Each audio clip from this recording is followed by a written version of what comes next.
past few days, she had been chased by normals with tranquilizer darts and helicopters, kidnapped by a peculiar hypnotist to be sold at auction, and broken free only to be captured by Leo Burnham's gang. She'd spent days in a cell in Leo's headquarters, then been sleep-dusted in the course of her great escape with H, only to awake in his apartment to find him dead on the floor, the gruesome shock of which had sent a warhead of concentrated light erupting from her like a fireball, one that nearly took off my head.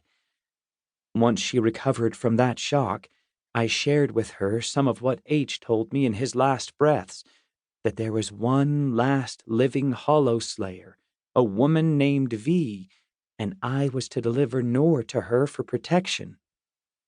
The only clues to her whereabouts were a torn piece of map from H's wall safe and garbled instructions delivered by H's ghastly ex-hologast, Horatio.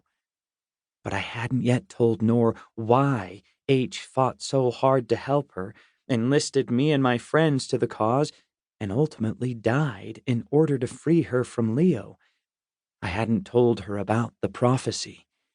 There had hardly been time. We'd been running for our lives ever since I heard Leo's guys in the hallway outside H's apartment. But more than that, I wondered whether, on top of everything else, it would be too much, too soon. One of the 7 whose coming was foretold, the emancipators of peculiardom, the dawning of a dangerous age. It would sound like the ravings of a lunatic cult member.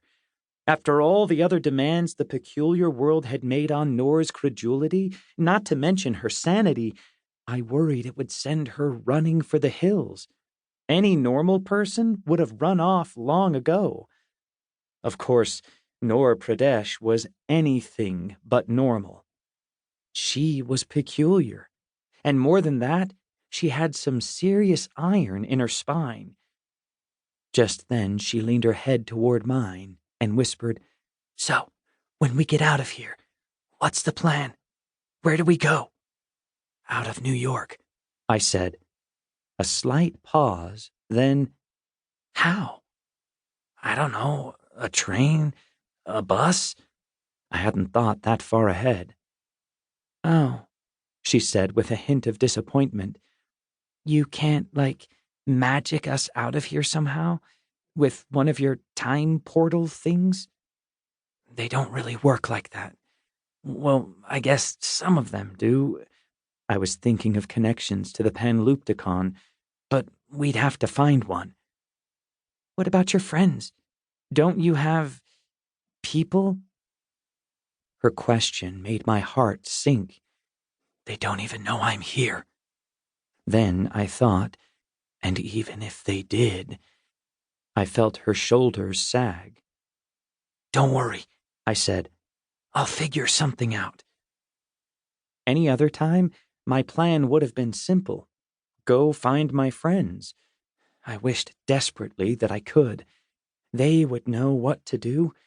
They had been my rock ever since I entered this world, and without them I felt unmoored. But H had specifically warned me not to take Noor back to the Imbrans, and anyway, I wasn't sure I had friends anymore, at least not the way I had before. What H had done, and what I was doing right now, was probably destroying any chance of the Imbrans making peace between the clans, and it had almost certainly done irreparable damage to my friend's trust in me. So we were on our own.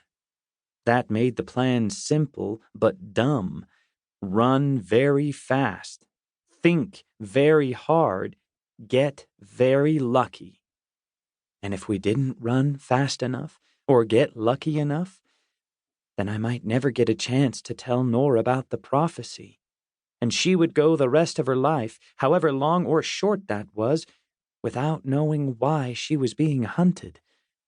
I heard a resounding crash not far away, and then Leo's guys were shouting again. It wouldn't be long now before they reached us. "There's something I need to tell you about," I whispered. "Can it wait?"